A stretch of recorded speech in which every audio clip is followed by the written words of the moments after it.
Hey yo, what I do, it's your boy TPK Nka, Tara, Vaya. My name is Tapelo Lika, you're also known as TP. I am 22 years of age and I'm currently in Cape Town, but from the city of gold in Johannesburg. So Tapelo, tell us, man, what do you do? So basically what I do is, I'm obviously a brand, the brand is TP, and I'm a fashion influencer, I'm a model, and I'm an HR, qualified HR practitioner. So I studied HR, national diploma, but yeah, for now I'm full force a model, influencer, and a stylist. What is a stylist then? So a stylist is basically, so what I do as for me as a stylist is, you come to me, you tell me you're going to an event or something like that, and then nigga dress me up. So that's what I do. I dress you up. I make you look. You do know I'm gonna have to like doot on that nigga. Why? This is the interview. We want to see your character. But This is your I'm black character. and You're I'm proud, black. though. Yeah, you're proud. Yeah. So I can't be black. This is KG. No. Calm down. Calm down. Okay. Calm that's down. cool, that's cool. No one is saying you're not black. You're yellow type of black. It's 2020, man. True. What makes you stand out as a stylist, as a fashionista? Stylist, I'm an influencer, and I'm a fashionista. Fruit punch. Jack of all trades, machine. Fruit punch. Jack of all trades. Fruit punch. Jack of all trades. Okay, sure. What makes you stand out, bro, as a jack of all trades in that fashion world? Yes. I mean, for me, what makes me stand out is because I express myself through my clothes. You know, so I believe that, I mean, feeling is something that you can't fake and you can't duplicate. You know, so you can come and you can do your thing as an influencer, or as a stylist. But I feel like it's not going to be the same as mine because mine is from the heart and it's a feeling, and you can't duplicate that. So it's an expression. I can't express myself in words or anything else but in clothing. So that I feel that is where my authenticity lies. Let's go. Yeah, let's talk about color. Let's talk about color because we're gonna get into like culture and all those kind of things. I want to know which color represents what mood is. When I see Tapelo wearing this color, okay, I must know. I don't talk to Tapelo today. Or is there ever a case where we say we don't talk to Tapelo? I mean, for me, there's never a case where you can't talk to me because I mean, I'm a people's person. But yet again, I mean, I use color to actually, so that's a good question. I use color to represent what I feel and how I'm feeling and my mood. So I love dark colors. So basically my black, my olive, my grayish, those colors, funny enough, are my happy colors. So when you see me wearing those colors, I'm at my utmost. And then with my red, with my yellow, I'm confident. Like, give me something, I'll do it. You know, when I'm going to an interview, when I'm going to pitch, when I'm meeting, I'm always wearing those colors. So I feel like that's how I express myself. So how would you explain the colors that you're wearing today? Okay. So now, this is obviously a bright color, right? And you can see that there's a lot going on. So I knew I was going to come to like a conversation and an interview. So I had to wear like something that's bright to show my confidence and to actually my boldness. And this is me being bold. Bold. Flex yeah. Guy. Deep. Okay. Okay, let's continue. So yeah, man, this is like a serious one.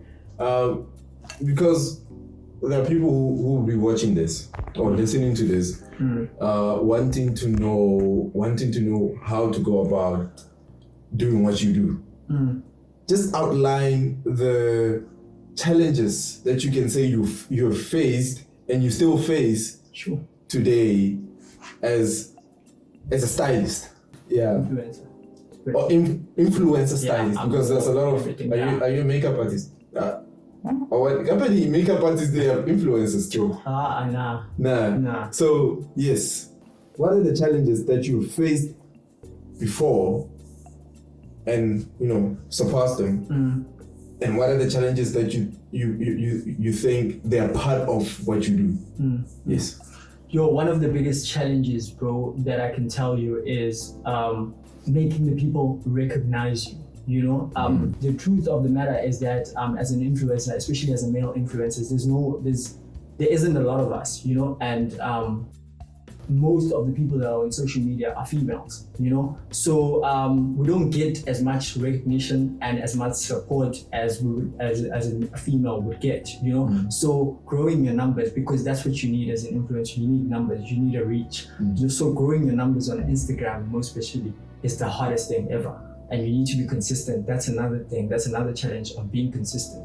And another biggest challenge, I would say, is getting campaigns, bro.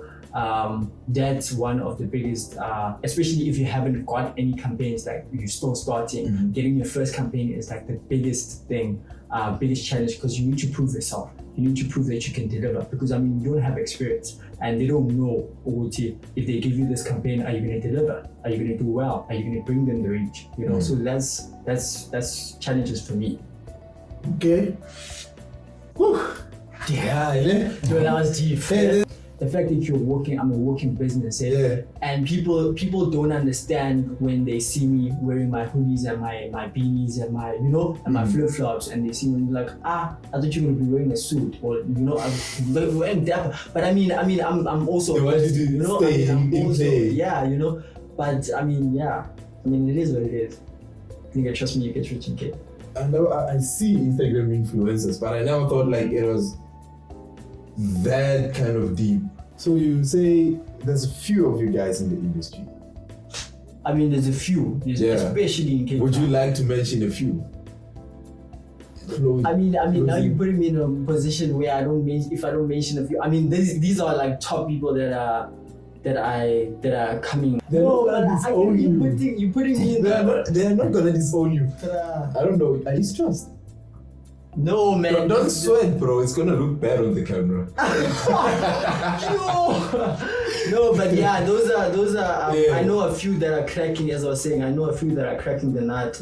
So I'm gonna like go away from all this now, because the whole theme of this month, you know, we had to go there. You know, I had to do this to you, man. We had to like jump from this, talking about your brand and everything, and jump to the theme of the month, as we had hey, help me with the English. Someone in here, come on. What? Predetermined. Ow. Pre-established. Yes. Yeah. Old school. You're saying high school. No, not high school. Okay. Good. Old school. Yeah. My next question is going to be with regards to culture, because we're in the month of heritage. In South Africa, we are celebrating heritage. Yeah. And 3, 2, 1.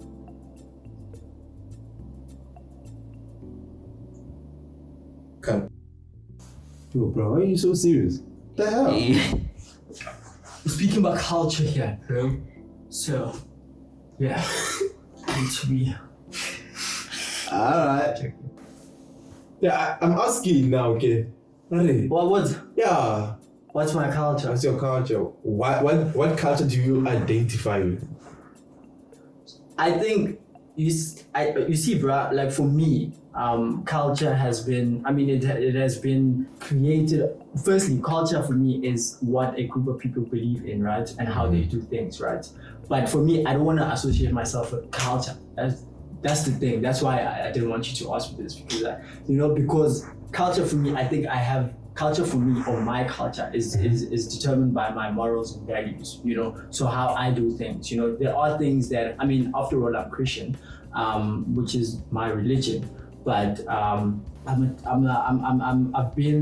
grew up in Johannesburg, I came to Cape Town, so with my experiences, I have created my own culture, so I do things my way and not according to a certain group or a certain ethical group or a certain, so that's my culture. I live according to my morals and values. Wow, nice.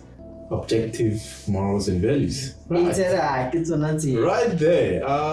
So given what you just said now, it actually blends in well with the question that I wanted to ask. What are your views on how culture is perceived in our country? Culture alone. Culture, look, how it's perceived. How it's perceived. How we see it in our country. For real, to be honest with you, bro, I feel like we see culture, I include myself in it, we see culture as like a set of rules that we need to uphold because we are born in a certain culture, or like if I'm Xhosa, like I'm obliged to live, yes. and I can't do something, or I can't have a certain belief that it's outside the culture or my culture, and that's really sad for me and for everyone else who would like to explore and would like to who are open-minded about things, But I mean, afterwards, it's not a bad thing, because that's how we are raised up. In our parents raised getting better raises up, raise me up. But if you say in the best way they know how, bro. So, yeah, man. With the next question, I feel like I'm gonna track back a little bit. I should have asked this before I went into the whole how you view the. But anyway, in what way and in what manner? Since you're a brand now. Okay. In what manner have you commemorated? In what way has your brand commemorated or celebrated this month of heritage? As I said, as a brand, I express myself through clothing, So I mean, I've in my certain attires. It's unfortunate that I can't show you now, but you can check my Instagram. I shot content that expresses my culture, because remember I said I believe in my set of morals and values. So I shot content that expresses me. Yeah. So your moral landscape was expressed in your clothes. That shall be expressed. Yes. I bet. I don't know. Yeah. You want us to continue or you want to breathe? I want to breathe. You want to breathe? Okay. Okay. Breathe. You can't. No, he hasn't cut. What were you saying now? Was that a joke? Was that even here, bruh? More. Do you want to breathe? No, before that. Breathe. Guys, was I the only one? I didn't pay attention to that.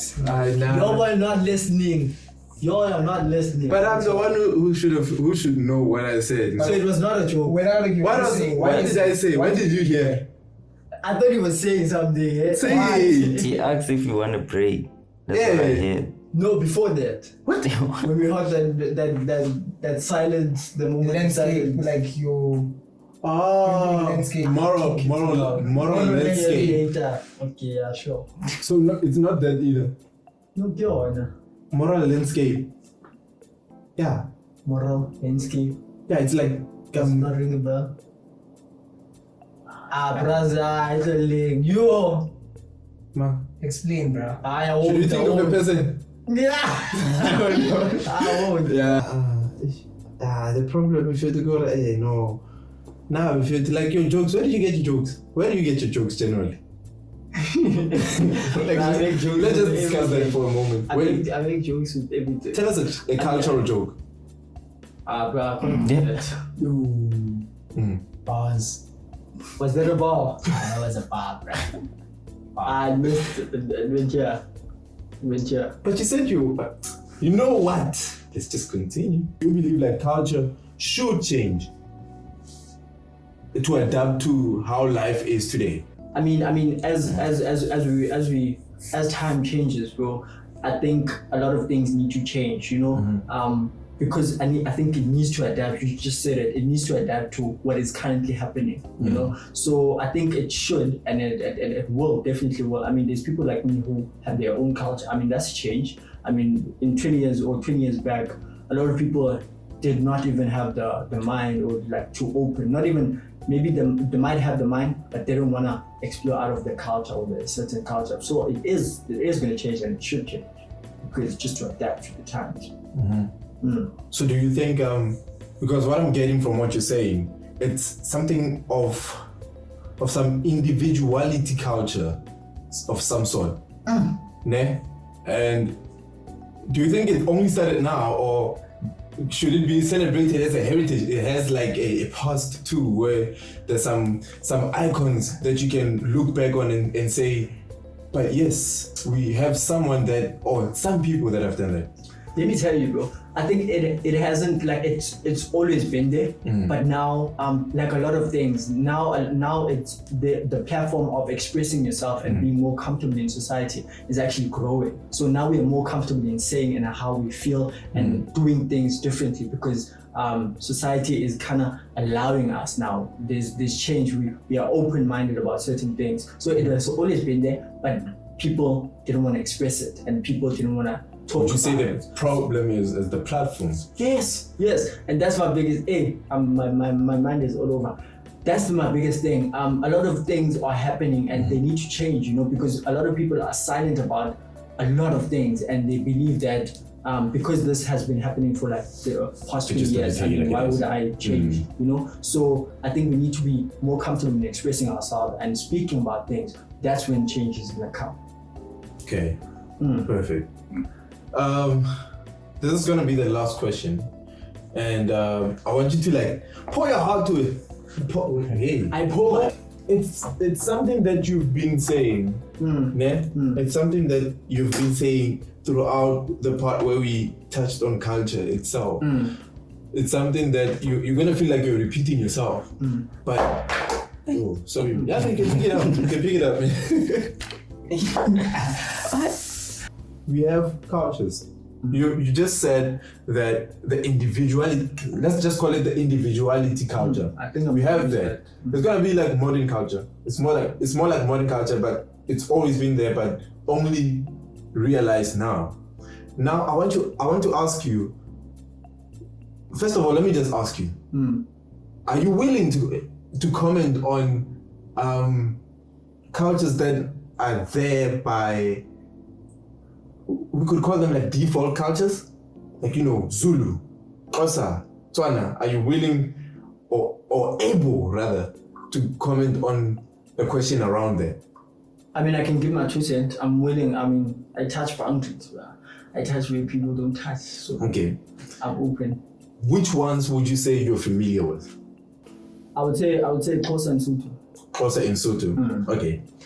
Given Xhosa and Sotho the way they are today, would you say people are living, and when I say people, let me just say the ones that you feel they are still within the doctrine of their culture, would you say they have changed their ways, or they're still sticking to how things were done in the olden days? Is it olden days, in the past days? Olden days. To be honest with you, bro, when I go back home, when I'm in home, let me just share a bit about myself. You're probably wondering why Sotho and Xhosa. So my dad is Tswana, and my mother is Xhosa. So, but I grew up in Johannesburg, so that's where I got the Sotho from, but I'm originally from Rustenburg. So is Xhosa from Eastern Cape, Addis. And I feel with this experience, I've seen that there is a slight change or a slight moving or detach from the original culture. Things are done a bit differently. If you look 10 years back, things are not done the same. As much as they're trying to hold, our grandparents are trying to hold it in together, but then there's us who believe in different things and do things differently. A lot of people now don't even go back home. They spend 10 years in the modern cities, Cape Town, and they don't go back home. So with that, it has a true influence in culture changing, because now they are adapting, getting kids, teaching kids their own different ways of doing things, and so in that way it's detaching, and it's slowly, sadly, but the truth is it's slowly gonna. Is it sad though? Let's just look at it. Is that really sad? For me it is. For me it is, because I'm very intact with my heritage. But obviously, there are some things that I partially disagree with or I partially don't understand, and I don't like doing things when I don't understand it.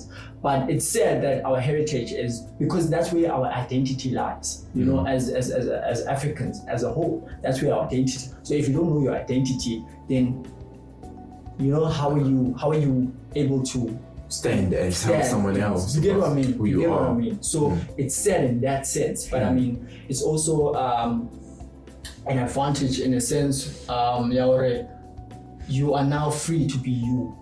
That's the most important thing. And when you're free to be you, you are happier. And when you're happy, you do greater things. And that's the most important. Thank you very much. Even though I feel like you just did the closing statement right there with that point, I'm just gonna ask you, For my heart, bro. I'm just gonna ask you to just give us, in a minute, just a quick closer, a message to, you know, people who are looking to, because we don't forget what you said at first, stylist. We got you. Influencer, okay. Influencer, stylist, Yeah, yes. sure. Yes, we're not Sure. gonna take that away. We want you to give out a message to people who aspire to be like you, right? A message that'll also address the issue of culture. I mean, to everyone who wants to be in the industry of fashion and influencer, I mean, the world is going to digital marketing. So if you wanna do it now. That's the message I've learned, and that's the lesson. In fact, I've learned is when you wanna do something, do it now. Don't wait for it to feel right. Don't wait for the right time, because I believe there isn't the right time. The right time is now. Because if it doesn't work out, then you know, but that was not meant to be at that particular time, you know. So do it. If you think about it, do it. And it's not going to be easy. It's not going to be an easy journey. But trust and believe that if you believe and you put your heart, confess with your mouth, believe with your heart, and all shall be well. In terms of culture, be you. That's what I'm saying. And then when I say be you, I mean in a sense, do what makes you happy. And definitely when you are happy, as I said, when you're happy, you do good things. When you do good things, you are greater. And be the greatest imitation. I'm a believer, so be the greatest imitation of God. Thank you very much. Hey, yo, bye. TP. TP kere unga. Twara. Vaya. Hope you got something from there. Awesome.